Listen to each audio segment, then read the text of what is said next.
Hello बच्चों, चलिए प्रश्न को पढ़ते हैं। चित्र में एक लॉजिक परिपथ में दो निवेशी ए तथा बी और एक निर्गत सी दर्शाया गया है।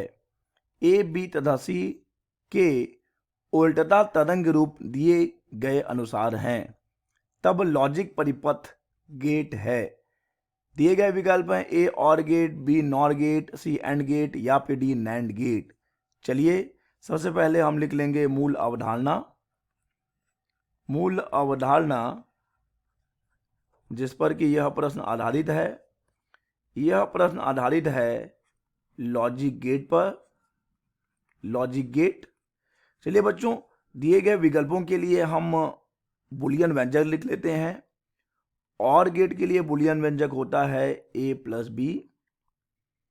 नॉर गेट के लिए बुलियन व्यंजक होता है ए प्लस बी और उसका बाद एंड गेट के लिए बुलियन व्यंजक होता है ए डॉट बी और नैंड गेट के लिए बुलियन व्यंजक हो जाएगा बच्चों ए डॉट बी और उसका बाद। और बच्चों हम जानते हैं कि एक प्लस एक एक होता है, एक प्लस शून्य या फिर शून्य प्लस एक हमें एक ही मिलेगा। और बच्चों शून्य प्लस शून्य भी हमें शून्य ही मिलेगा।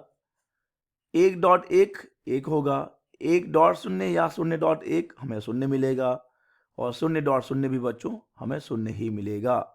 चलिए इस मूल अवधारणा की सहायता से हम देखते हैं कि कौन सा विकल्प सही है।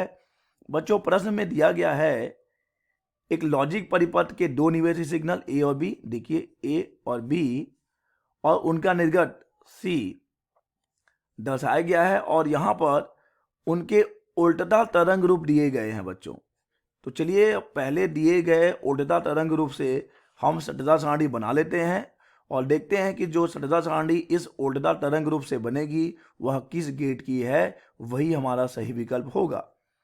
बच्चों हम यहाँ देख सकते हैं कि हमारे पास दो निवेशी सिग्नल हैं ए और बी। तो हम ए की बात करें, बी की बात करें तो देखें ए शून्य है, बी शून्य है। ए शून्य, बी शून्य, तो बच्चों हमें सी कितना मिल रहा है, सी भी हमें शून्य मिल रहा है, सी भी हमें शून्य मिल रहा है। अब देखिए बच्चों यहाँ पर ए का मान एक है, ए का मान एक तो है लेकिन बी का मान तो शून्य है, बी का मान शून्य है। तो अभी भी बच्चों हमें निर्गत क्या मिल रहा है, निर्गत तो हमें एक मिल रहा है तो निर्गत एक हो जाएगा।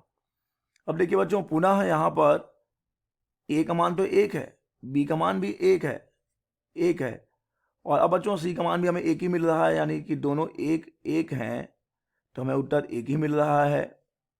और देखिए जब ए का मान शून्य है, ए का मान शून्य है और बी का मान एक है तो हमें उत्तर यानी निर्गत जो है, निर्गत तो एक ही मिल रहा है यानी शून्य एक एक।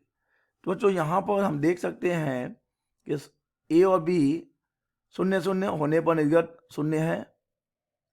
तो बच्चों यह निश्चित तौर पर a प्लस बी का व्यंजक हो सकता है। देख लीजिए शून्य प्लस शून्य शून्य होगा, एक प्लस शून्य एक होगा, एक प्लस एक एक होगा, शून्य प्लस एक एक होगा और यह y बराबर a प्लस बी जो बच्चों होता है यह किसके लिए होता है, जो ये बुलियन व्यंजक तो और गेट के लिए है।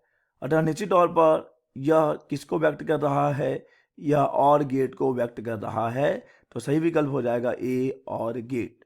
आशा करते हैं बच्चों आपको यह प्रश्न समझ आया होगा। धन्यवाद।